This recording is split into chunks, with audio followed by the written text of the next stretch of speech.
Hello students, second P U C ವಿದ್ಯಾರ್ಥಿಗಳಿಗೆ mid term ಎಕ್ಸಾಮ್ಗೆ ಸಂಬಂಧಪಟ್ಟಂತೆ ಕೆಲವು ಇಂಪಾರ್ಟೆಂಟ್ ಇನ್ಫಾರ್ಮೇಷನ್ಸ್ಗಳನ್ನು ಈ ವಿಡಿಯೋದಲ್ಲಿ ನಾವು ತಿಳ್ಕೊತಾ ಹೋಗೋಣ.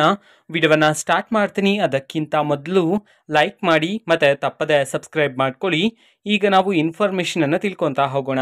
2024 ಮತ್ತು 25ನೇ ಸಾಲಿನಲ್ಲಿ ಈಗ ಓದ್ತಿರ್ತಕ್ಕಂತಹ ಸೆಕೆಂಡ್ ಪಿ ಯು ಸಿ ವಿದ್ಯಾರ್ಥಿಗಳಿಗೆ ಮಿಡ್ ಟರ್ಮ್ ಎಕ್ಸಾಮ್ಗೆ ಸಂಬಂಧಪಟ್ಟಂತೆ ಕೆಲವು ಇಂಪಾರ್ಟೆಂಟ್ ಇನ್ಫಾರ್ಮೇಷನ್ಸ್ಗಳು ಯಾವ ರೀತಿ ಓದಬೇಕು ಇದನ್ನೆಲ್ಲ ನಾವು ಈ ವಿಡಿಯೋದಲ್ಲಿ ತಿಳ್ಕೊತಾ ಹೋಗೋಣ. ಬನ್ನಿ.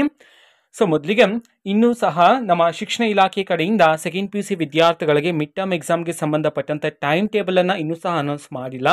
ಅನೌನ್ಸ್ ಮಾಡಿದಾಗ ನಾನು ಆದಷ್ಟು ಬೇಗ ನಿಮಗೆ ವಿಡಿಯೋವನ್ನು ಮಾಡಿ ತಿಳಿಸ್ತೀನಿ. ಅದಕ್ಕೋಸ್ಕರ ಚಾನೆಲನ್ನು ಸಬ್ಸ್ಕ್ರೈಬ್ ಮಾಡ್ಕೊಳ್ಳಿ.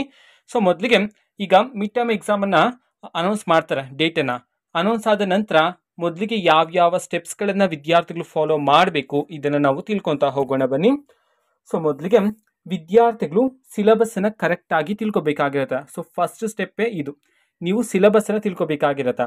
ಯಾಕೆ ಅಂತಂದರೆ ನೀವು ಫೈನಲ್ ಎಕ್ಸಾಮ್ ಇರುತ್ತೆ ನೋಡಿ, ಅದರಲ್ಲಿ 50% ಸಿಲೆಬಸ್ ಅಂತಂದರೆ ಈಗ ಒಂದು ಸಬ್ಜೆಕ್ಟ್ನ ಸಿಲೆಬಸ್ಸನ್ನು 100% ಅಂತ ಹೇಳಿ ಕನ್ಸಿಡರ್ ಮಾಡಿದ್ರೆ ಅದರಲ್ಲಿ ಅರ್ಧದಷ್ಟು ಪಾಠಗಳನ್ನು ವಿದ್ಯಾರ್ಥಿಗಳಿಗೆ ಮಿಡ್ ಟರ್ಮ್ ಎಕ್ಸಾಮಲ್ಲಿ ನೀಡಲಾಗುತ್ತೆ. ಅಂತಂದರೆ ಆ ಒಂದು ಪಾಠಗಳಲ್ಲಿ ಮಾತ್ರ ನಿಮಗೆ ಕ್ವಶನ್ಸ್ಗಳನ್ನು ಕೇಳಲಾಗಿರುತ್ತೆ.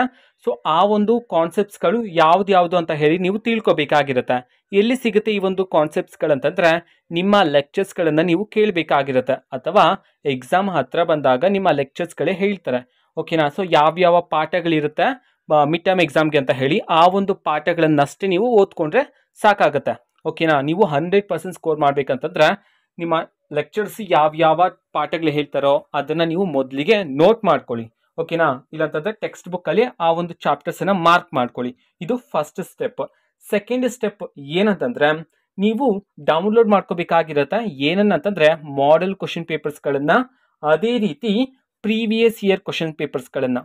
ಓಕೆನಾ. ಸೊ ಕಳೆದ ವರ್ಷದ ಕ್ವಶನ್ ಪೇಪರ್ಸ್ಗಳು, ಅದೇ ರೀತಿ ನಮ್ಮ ಶಿಕ್ಷಣ ಇಲಾಖೆ ಕಡೆಯಿಂದ ಈಗಾಗಲೇ ಸೆಕೆಂಡ್ ಪಿ ಯು ಸಿ ವಿದ್ಯಾರ್ಥಿಗಳಿಗೆ ಮಾಡೆಲ್ ಕ್ವಶನ್ ಪೇಪರ್ಸ್ಗಳನ್ನು ಬಿಡುಗಡೆ ಮಾಡಲಾಗಿದೆ.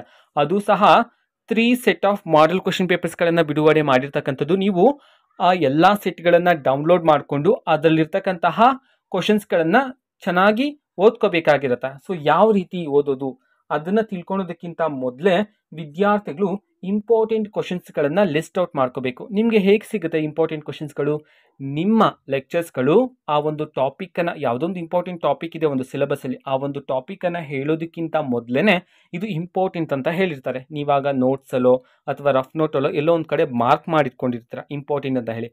ಆ ಕ್ವಶನ್ಸ್ಗಳನ್ನೆಲ್ಲ ಒಂದು ಕಡೆ ಬರ್ಕೊಳ್ಳಿ. ಅದೇ ರೀತಿ ಮಾಡೆಲ್ ಕ್ವಶನ್ ಪೇಪರ್ಸ್ಗಳನ್ನ ಒಂದ್ಸರಿ ಚೆಕ್ ಮಾಡಿ. ಹೇಗೆ ಚೆಕ್ ಮಾಡಬೇಕಂತಂದ್ರೆ ಯಾವ ಕ್ವಶನ್ ರಿಪೀಟ್ ಆಗಿದೆಯೋ ಆ ಕ್ವಶನನ್ನು ಬರ್ಕೊಳ್ಳಿ.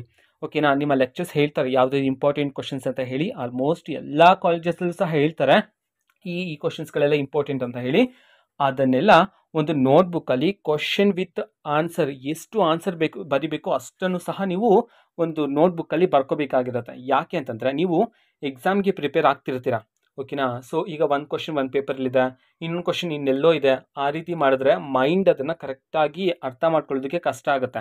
ನೀವು ಎಲ್ಲವನ್ನೂ ಸಹ ಒಂದೇ ಬುಕ್ಕಲ್ಲಿ ಒಂದು ಪೇಪರ್ ಆದಮೇಲೆ ನೆಕ್ಸ್ಟ್ ಪೇಪರ್ ಇದ್ದರೆ ಸೊ ಇದು ತುಂಬ ಅಂದರೆ ತುಂಬ ಈಸಿ ಆಗುತ್ತೆ. ನಾನು ಸಹ ಇದೇ ಒಂದು ಫಾರ್ಮುಲಾನೇ ಯೂಸ್ ಮಾಡ್ತಕ್ಕಂಥ. ಓಕೆನಾ. ಸೊ ಇದನ್ನೇ ನೀವು ಫಾಲೋ ಮಾಡಿ. ಓಕೆನಾ. ಯಾವ್ಯಾವ್ದು ಇಂಪಾರ್ಟೆಂಟ್ ಇದೆಯೋ ಅದನ್ನೆಲ್ಲ ಒಂದು ಕಡೆ ಬರ್ಕೊಬಿಡಿ. ಅದನ್ನು ಒಂದು 2-3 ಸರಿ ಓದಿ. ಓಕೆನಾ. ನೀವು ಅದನ್ನು ನೋಡ್ತಿದ್ದಷ್ಟು ಸಹ ನಿಮ್ಮ ಮೈಂಡಲ್ಲಿ ಅದು ಎಷ್ಟು ಪ್ರಿಂಟ್ ಆಗಿಬಿಡುತ್ತೆ ಅಂತಂದರೆ ನೀವು ಪೆನ್ನನ್ನು ಇಟ್ಟಿದ ತಕ್ಷಣ ನಿಮಗೆ ಅದು ಕಣ್ಮುಂದೆ ಕಾಣಿಸ್ತಾನೇ ಇರುತ್ತೆ. ಓಕೆನಾ. ಅದನ್ನು ನೀವು ನೋಡ್ಕೊಂಡು ಬರ್ಕೊಂಬಿಡ್ಬೋದಾಗಿರುತ್ತೆ. ಅಷ್ಟು ಚೆನ್ನಾಗಿ ಅರ್ಥ ಆಗುತ್ತೆ, ಮೈಂಡಲ್ಲಿ ಅದು ಫಿಕ್ಸ್ ಆಗಿಬಿಡುತ್ತೆ. ಅದಕ್ಕೋಸ್ಕರ ಈ ರೀತಿ ಮಾಡಿ. ಇಂಪಾರ್ಟೆಂಟ್ ಕ್ವಶನ್ಸ್ಗಳನ್ನೆಲ್ಲ ಬರ್ಕೊಂಡು ಅದರ ಆನ್ಸರನ್ನು ಸಹ ಅದರಲ್ಲೇ ಬರ್ಕೊಳ್ಳಿ. ನೀವು ನೋಟ್ಸಲ್ಲಿ ಯಾವುದೇ ಕಾರಣಕ್ಕೂ ಟಿಕ್ ಹಾಕ್ಕೊಳ್ತಾ ಹೋಗಬೇಡಿ. ಅಂತಂದರೆ ನೋಟ್ಸಲ್ಲಿ ಇರುತ್ತೆ, ಹೇಗೋ ಫಸ್ಟ್ ಕ್ವಶನ್ ಟಿಕ್ ಮಾಡ್ಕೊಳ್ತೀರಾ ಇದು ಇಂಪಾರ್ಟೆಂಟ್ ಅಂತ ಹೇಳಿ. ಆ ರೀತಿ ಮಾಡಬೇಡಿ. ಎಲ್ಲವನ್ನು ಸಹ ಒಂದು ಕಡೆ ಬರ್ಕೊಂಡು ಅದನ್ನ ಚೆನ್ನಾಗಿ ಪ್ರಿಪೇರ್ ಆಗ್ತೀರಿ. ಅದಾದಮೇಲೆ ಪ್ರಿಪೇರ್ ಆಗೋದೆಲ್ಲ ಚೆನ್ನಾಗಿ ಪ್ರಾಕ್ಟೀಸ್ ಮಾಡಬೇಕು. ಎಷ್ಟು ಪ್ರಾಕ್ಟೀಸ್ ಮಾಡಬೇಕಂತಂದರೆ ಆ ಒಂದು ಕ್ವಶನ್, ಆ ಒಂದು ಟಾಪಿಕ್ ನಿಮ್ಮ ಮೈಂಡಲ್ಲಿ ಪ್ರಿಂಟ್ ಆಗಿಬಿಡಬೇಕು. ಆ ಒಂದು ಕ್ವಶನ್ ಕೇಳಿದ ತಕ್ಷಣ ನಿಮ್ಮ ಕಣ್ಮುಂದೆ ಆ ಒಂದು ಅದರ ಆನ್ಸರ್ ಡಿಸ್ಪ್ಲೇ ಆಗಬೇಕು. ಆ ರೀತಿ ಚೆನ್ನಾಗಿ ಪ್ರಿಪೇರ್ ಆಗಬೇಕಾಗಿರುತ್ತೆ ವಿದ್ಯಾರ್ಥಿಗಳು. ಓಕೆನಾ. ಸೊ ನೆಕ್ಸ್ಟ್ ಎಕ್ಸಾಮಲ್ಲಿ ಯಾವ ರೀತಿ ಬರಿಬೇಕು ಇದನ್ನು ನೀವು ಕಲಿಬೇಕಾಗಿರುತ್ತೆ. ಯಾಕೆ ಅಂತಂದರೆ ಈಗಾಗಲೇ SSLCಯಲ್ಲಿ ನಿಮಗೆ ಅನುಭವ ಆಗಿರುತ್ತೆ. ಓಕೆನಾ. ಯಾವ ರೀತಿ ಬರಿಬೇಕಂತ ಹೇಳಿ. ಬಟ್ PUCಯಲ್ಲಿ ಸ್ವಲ್ಪ ಡಿಫ್ರೆಂಟ್ ಇರುತ್ತೆ.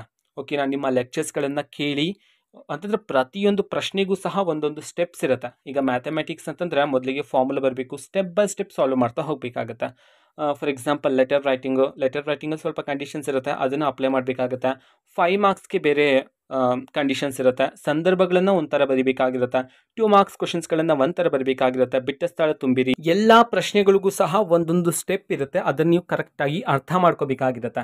ನಾನು ಹೇಳಿದ್ನಲ್ಲ, ಒಂದು ನೋಟ್ಬುಕ್ಕಲ್ಲಿ ಇಂಪಾರ್ಟೆಂಟ್ ಕ್ವಶನ್ಸನ್ನು ಬರೆಯುವಾಗ ನೀವು ಅದೇ ಒಂದು ಸ್ಟೆಪ್ಪನ್ನು ಯೂಸ್ ಮಾಡಬೇಕು. ಸೊ ಯಾವ ರೀತಿ ಎಕ್ಸಾಮಲ್ಲಿ ಬರೀಬೇಕು ಅದೇ ರೀತಿ ಬರೀರಿ.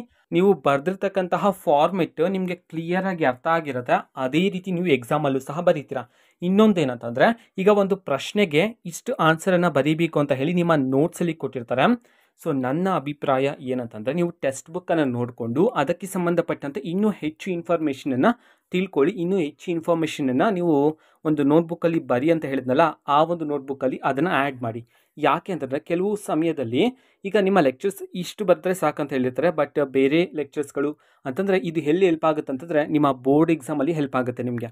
ಅದಕ್ಕೋಸ್ಕರ ಹೆಚ್ಚು ಹೆಚ್ಚು ಇನ್ಫಾರ್ಮೇಷನನ್ನು ತಿಳ್ಕೊಂಡು ಹೆಚ್ಚು ಬರೆಯೋದಕ್ಕೆ ಟ್ರೈ ಮಾಡಬೇಕಾಗಿರುತ್ತೆ. ಒಂದು 4 ಮಾರ್ಕ್ಸ್ ಪ್ರಶ್ನೆಗೆ ಒಂದು 6 ಮಾರ್ಕ್ಸ್ ಬರೀದಷ್ಟು ಆನ್ಸರನ್ನು ನೀವು ಬರಿಬೇಕಾಗಿರುತ್ತೆ. ಓಕೆನಾ? ಆವಾಗ ಮಾತ್ರ ಇನ್ ಕೇಸ್ ಎಲ್ಲಾದರೂ ಮಾರ್ಕ್ಸ್ ಕಟ್ಟಾಗೋ ರೀತಿ ಇದ್ದರೆ ನಿಮಗೆ ಔಟ್ ಆಫ್ ಔಟ್ ಸಿಗ್ತಕ್ಕಂಥ ಚಾನ್ಸಸ್ ಇರುತ್ತೆ. ಅದಕ್ಕೋಸ್ಕರ ಈ ರೀತಿ ಮಾಡಬೇಕಾಗಿರುತ್ತೆ. ಆ್ಯಂಡ್ ಬರೆಯುವಾಗ ಅಷ್ಟೇ ಸ್ಟೆಪ್ ಬೈ ಸ್ಟೆಪ್ಪನ್ನು ಬರೀಬೇಕು. ಕರೆಕ್ಟಾಗಿ ಅರ್ಥ ಮಾಡ್ಕೊಂಡಿದ್ರೆ ನೀವು ಬರೆಯೋದಕ್ಕೆ ಸಾಧ್ಯ ಆಗುತ್ತೆ. ಓಕೆನಾ? ಎಲ್ಲ ಕಾನ್ಸೆಪ್ಟ್ಸ್ಗಳನ್ನು ಕವರ್ ಅಪ್ ಮಾಡಬೇಕು ಎಕ್ಸಾಮ್ಗೆ. ಓಕೆನಾ? ಇಷ್ಟು ಪಾಠಗಳಂತ ಹೇಳಿರ್ತಾರೆ, ಇಷ್ಟು ಇಂಪಾರ್ಟೆಂಟ್ ಕ್ವಶನ್ಸ್ ಅಂತ ಹೇಳಿರ್ತಾರೆ, ಎಲ್ಲವನ್ನೂ ಸಹ ನೀವು ಕರೆಕ್ಟಾಗಿ ಓದಬೇಕು, ಕರೆಕ್ಟಾಗಿ ಅರ್ಥ ಮಾಡ್ಕೋಬೇಕಾಗುತ್ತೆ. ಆವಾಗ ಮಾತ್ರ ನೀವು 100%ಅನ್ನು ಸ್ಕೋರ್ ಮಾಡೋದಕ್ಕೆ ಸಾಧ್ಯ ಆಗೋದು. ಓಕೆನಾ? ಯಾರು 100%ಅನ್ನು ಸ್ಕೋರ್ ಮಾಡ್ಬೋದು, ನಿಜವಾಗ್ಲೂ ಮಾಡ್ಬೋದಾ?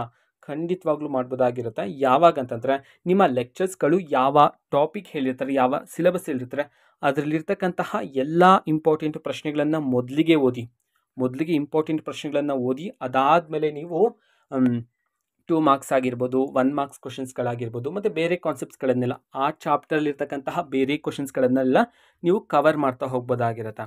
ಅಥವಾ ಇಲ್ಲ ಫಸ್ಟ್ ಚಾಪ್ಟರಿಂದ ಫಸ್ಟ್ 1 ಮಾರ್ಕ್ಸ್ ಕ್ವಶನ್ಸ್ಗಳು, ಅದಾದಮೇಲೆ ಫಿಲ್ ಇನ್ ದ ಬ್ಲ್ಯಾಂಕ್ಸ್ಗಳು, ಅದರಲ್ಲಿ ಆಮೇಲೆ 2 ಮಾರ್ಕ್ಸ್ ಕ್ವಶನ್ಸ್ಗಳು, 5 ಮಾರ್ಕ್ಸ್ ಕ್ವಶನ್ಸ್ಗಳು, ಈ ರೀತಿಯೂ ಓದ್ಬೋದು. ಓಕೆನಾ? ತಪ್ಪೇನಿಲ್ಲ. ಬಟ್ ಮೋಸ್ಟ್ ಇಂಪಾರ್ಟೆಂಟ್ ಕ್ವಶನ್ಸ್ಗಳು ಏನಾದರೂ ಎಕ್ಸಾಮ್ಗೆ ಬಂದರೆ, ನೀವೇನಾದರೂ ಲಾಸ್ಟ್ ಟೈಮಲ್ಲಿ ಅದನ್ನು ಬಿಟ್ಬಿಟ್ರೆ ಸೊ ಆವಾಗ ನೀವೇ ಸಫರ್ ಆಗೋದು. ಅದಕ್ಕೋಸ್ಕರ ಮೊದಲಿಗೆ ಇಂಪಾರ್ಟೆಂಟ್ ಕ್ವಶನ್ಸ್ಗಳು, 5 ಮಾರ್ಕ್ಸ್ ಕ್ವಶನ್ಸ್ಗಳು, ಓಕೆನಾ? ಯಾವುದನ್ನ ನಾನು ಬರೆದ್ರೆ ನನ್ನ ಪರ್ಸೆಂಟೇಜ್ ಇನ್ಕ್ರೀಸ್ ಆಗುತ್ತೋ ಇದನ್ನು ನೀವು ತಿಳ್ಕೊಬೇಕು ಮೊದಲಿಗೆ. ಯಾವಾಗಲೂ ಅಷ್ಟೇ, ನೀವು ನೆಕ್ಸ್ಟ್ ಡಿಗ್ರಿ ಮಾಡ್ತೀರಾ ಅಂತಿದ್ರು ಅಲ್ಲೂ ಸಹ ಅದೇ ರೀತಿ ಮೊದಲಿಗೆ 5 ಮಾರ್ಕ್ಸ್ ಕ್ವಶನ್ಸ್ಗಳನ್ನು ಚೆನ್ನಾಗಿ ಪ್ರಾಕ್ಟೀಸ್ ಮಾಡಬೇಕು. ಅದಾದಮೇಲೆ 2 ಮಾರ್ಕ್ಸ್, 1 ಮಾರ್ಕ್ಸ್, ಈ ರೀತಿ ನೀವು ಓದಿದ್ರೆ ಖಂಡಿತವಾಗ್ಲೂ ನೀವು ಒಳ್ಳೆ ಸ್ಕೋರನ್ನೇ ಮಾಡ್ಬೋದು. ಓಕೆನಾ? ಇದಕ್ಕೆ ಎಕ್ಸಾಂಪಲು ಸಹ ಇದೆ. ಏನಂತಂದರೆ, ಈಗ ನೀವು ಫಸ್ಟ್ ಚಾಪ್ಟ್ರಲ್ಲಿ ಮೊದಲಿಗೆ 1 ಮಾರ್ಕ್ಸ್ ಎಲ್ಲ ಚೆನ್ನಾಗಿ ಓದಿದ್ರಾ, ಮತ್ತು 2 ಮಾರ್ಕ್ಸ್ ಎಲ್ಲ ಚೆನ್ನಾಗಿ ಓದಿದ್ರಾ, ಓಕೆನಾ? 3 ಮಾರ್ಕ್ಸ್ ಎಲ್ಲ ಚೆನ್ನಾಗಿ ಓದಿದ್ರೆ 5 ಮಾರ್ಕ್ಸ್ ತುಂಬ ಲೆಂತಿ ಆಗ್ತಿರುತ್ತೆ. ನೀವು ಫಸ್ಟಿಂದ ಓದ್ಕೊಂಡು ಬಂದಿರ್ತೀರ, ಅಲ್ಲಿ ತುಂಬ ಇಂಟ್ರೆಸ್ಟ್ ಇತ್ತು. ಓಕೆನಾ? ಸೊ 1 ಮಾರ್ಕ್ಸ್ ಎಲ್ಲ ತುಂಬ ಇಂಟ್ರೆಸ್ಟ್ ಇರುತ್ತೆ. ಹೋಗ್ತಾ ಕಾನ್ಸಂಟ್ರೇಷನ್ ಡಿಕ್ರೀಸ್ ಆಗುತ್ತೆ. ಕರೆಕ್ಟ್ ಅಲ್ವಾ? ಅದೇ ರೀತಿ ನಿಮ್ಮ ಎಕ್ಸಾಮ್ ಹತ್ರ ಬಂದಾಗ ಏನಾಗುತ್ತೆ, ಸೊ ನೀವಲ್ಲಿ 1 ಮಾರ್ಕ್ಸ್ಗೆ ತುಂಬ ಕಾನ್ಸಂಟ್ರೇಷನ್ ಮಾಡಿ ಓದಿರ್ತೀರಾ, 5 ಮಾರ್ಕ್ಸನ್ನು ಅಷ್ಟೊಂದು ನೆನಪಾಗೋದಿಲ್ಲ. ಬಿಕಾಸ್ ನೀವು ಆ ಪ್ರಶ್ನೆಗಳಿಗೆ ಹೆಚ್ಚು ಕಾನ್ಸಂಟ್ರೇಷನ್ ಮಾಡಿರೋದಿಲ್ಲ. ಅದಕ್ಕೋಸ್ಕರ ನಿಮಗೆ ಅದು ಅರ್ಧಂಬರ್ಧ ಬರೀಬೇಕಾಗುತ್ತೆ. ಆವಾಗ ಮಾರ್ಕ್ಸ್ ಸಹ ಕಡಿಮೆ ಸಿಗುತ್ತೆ. ಅದಕ್ಕೋಸ್ಕರ 5 ಮಾರ್ಕ್ಸನ್ನು ಮೊದಲಿಗೆ ಪ್ರಿಪೇರ್ ಆಗಿಬಿಡಿ. ಎಷ್ಟು ಚಾಪ್ಟರ್ಸ್ ಹೇಳಿದ್ರೋ ಅದರಲ್ಲಿ ಫಸ್ಟ್ 5 ಮಾರ್ಕ್ಸ್ ಕ್ವಶನ್ಸ್ಗಳನ್ನೆಲ್ಲ ಒಂದು ಕಡೆ ಬರ್ಕೊಂಡು ಅದನ್ನೆಲ್ಲ ಚೆನ್ನಾಗಿ ಪ್ರಿಪೇರ್ ಆಗಿ, ಅದಾದಮೇಲೆ 3 ಮಾರ್ಕ್ಸು, 2 ಮಾರ್ಕ್ಸು, ಲಾಸ್ಟಲ್ಲಿ 1 ಮಾರ್ಕ್ಸ್ಗಳನ್ನು ನೀವು ಓಕೆನಾ ನಾಳೆ ಎಕ್ಸಾಮ್ ಇದೆ ಅನ್ನುವಾಗಲೂ ಸಹ ನೀವು 1 ಮಾರ್ಕ್ಸನ್ನ ಓದ್ಕೋಬೋದು, ಆರಾಮಿಗೇ ಓದ್ಕೋಬೋದು. ಓಕೆನಾ? ಸೊ ಮತ್ತೆ ಇದನ್ನು ರಿವೈಸ್ ಮಾಡ್ತಿರ್ಬೇಕಾಗಿರತ್ತೆ. ಓಕೆನಾ? ಸೊ ಆವಾಗ 5 ಮಾರ್ಕ್ಸ್ ಕ್ವಶನ್ಸ್ಗಳನ್ನು ನೋಡ್ಕೊಳ್ಳೋದು, ಪ್ರಾಕ್ಟೀಸ್ ಮಾಡೋದು, ನಿಮ್ಮ ಮೈಂಡಲ್ಲೇ ಯಾವ ಸ್ಟೆಪ್ ಆದಮೇಲೆ ಯಾವ ಸ್ಟೆಪ್ ಬರಬೇಕು ಅದನ್ನು ನೀವು ಪ್ರಾಕ್ಟೀಸ್ ಮಾಡ್ತಿದ್ರೆ ಎಕ್ಸಾಮಲ್ಲಿ ನಿಮಗೆ ಖಂಡಿತವಾಗ್ಲೂ ಔಟ್ ಆಫ್ ಔಟ್ ಸ್ಕೋರ್ ಮಾಡ್ಬೋದು. ಈ ಒಂದು ಸ್ಟೆಪ್ಪನ್ನು ಯೂಸ್ ಮಾಡ್ಕೊಳ್ಳಿ. ಓಕೆನಾ? ಆ್ಯಂಡ್ ನಾನು ಹೇಳಿದ್ನಲ್ಲ, ಒಂದು ನೋಟ್ಬುಕ್ಕಲ್ಲಿ ಬರ್ಕೊಳ್ಳಿ ಅಂತ ಹೇಳಿ, ಅದೇ ರೀತಿ ಬರ್ಕೊಂಡು ನೀವು ಖಂಡಿತವಾಗ್ಲೂ 100 ಔಟ್ ಆಫ್ 100 ಸ್ಕೋರ್ ಮಾಡ್ಬೋದು ಮಿಡ್ ಟರ್ಮ್ ಎಕ್ಸಾಮಲ್ಲೂ. ಇದರಲ್ಲೂ ಸಹ ನೀವು ಕಾನ್ಸಂಟ್ರೇಷನ್ ಮಾಡಿ ಓದಬೇಕಾಗಿರುತ್ತೆ. ಇದು ಸಹ ಇಂಪಾರ್ಟೆಂಟ್ ಎಕ್ಸಾಮೇ. ಇದರಲ್ಲಿ ನೀವು ಎಲ್ಲ ಟಾಪಿಕ್ಸ್ಗಳನ್ನು, ಎಲ್ಲ ಕಾನ್ಸೆಪ್ಟ್ಸ್ಗಳನ್ನು ಚೆನ್ನಾಗಿ ಓದಿದರೆ ಬೋರ್ಡ್ ಎಕ್ಸಾಮ್ಗೆ ಓದುವಾಗ ನಿಮಗೆ ಹೆಲ್ಪ್ ಆಗುತ್ತೆ. ಒಂದು ಟಾಪಿಕನ್ನು ನಾವು ಮೊದಲಿಗೆ ಓದಿದ್ದೀವಿ ಅಂತಿದ್ರೆ ನೆಕ್ಸ್ಟ್ ಟೈಮ್ ಓದುವಾಗ ನಮ್ಗೆ ಅದು ಖಂಡಿತವಾಗ್ಲೂ ಈಸಿಯಾಗಿಯೇ ಇರುತ್ತೆ.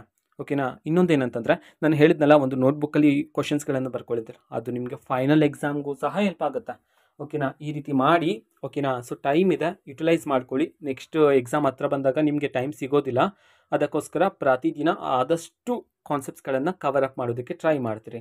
ಓಕೆನಾ? ಸೊ ಇದು ಇವತ್ತಿನ ಒಂದು ವಿಡಿಯೋ. ಮತ್ತೀಗ ನಾವು ಟೆಲಿಗ್ರಾಮ್, ಇನ್ಸ್ಟಾಗ್ರಾಮ್ ಮತ್ತು ಫೇಸ್ಬುಕ್ಕಲ್ಲೂ ಸಹ ಈಗ ವಿಡಿಯೋಸ್ಗಳನ್ನು ಅಪ್ಲೋಡ್ ಮಾಡ್ತಿದ್ದೀವಿ. ಲಿಂಕ್ಸ್ಗಳನ್ನು ಡಿಸ್ಕ್ರಿಪ್ಷನ್ ಬಾಕ್ಸಲ್ಲಿ ಕೊಟ್ಟಿರ್ತೀನಿ. ಕ್ಲಿಕ್ ಮಾಡಿಬಿಟ್ಟು ಫಾಲೋ ಮಾಡಿ. ವಿಡಿಯೋಸ್ಗಳನ್ನು ರೆಗ್ಯುಲರ್ಗೆ ಅಪ್ಲೋಡ್ ಮಾಡ್ತಿರ್ತೀವಿ. ಜೊತೆಗೆ ಬೇರೆ ಡೌಟ್ಸ್ ಇದ್ದರೆ ಕಮೆಂಟ್ ಮಾಡಿ ತಿಳಿಸಿ. ಮತ್ತು ವಿಡಿಯೋ ಇಷ್ಟ ಆಗಿದ್ದರೆ ನಿಮ್ಮ ಫ್ರೆಂಡ್ಸ್ಗೂ ಸಹ ವಿಡಿಯೋವನ್ನು ಶೇರ್ ಮಾಡಿ. All the best. Thank for watching. All the best. Thank you. Bye.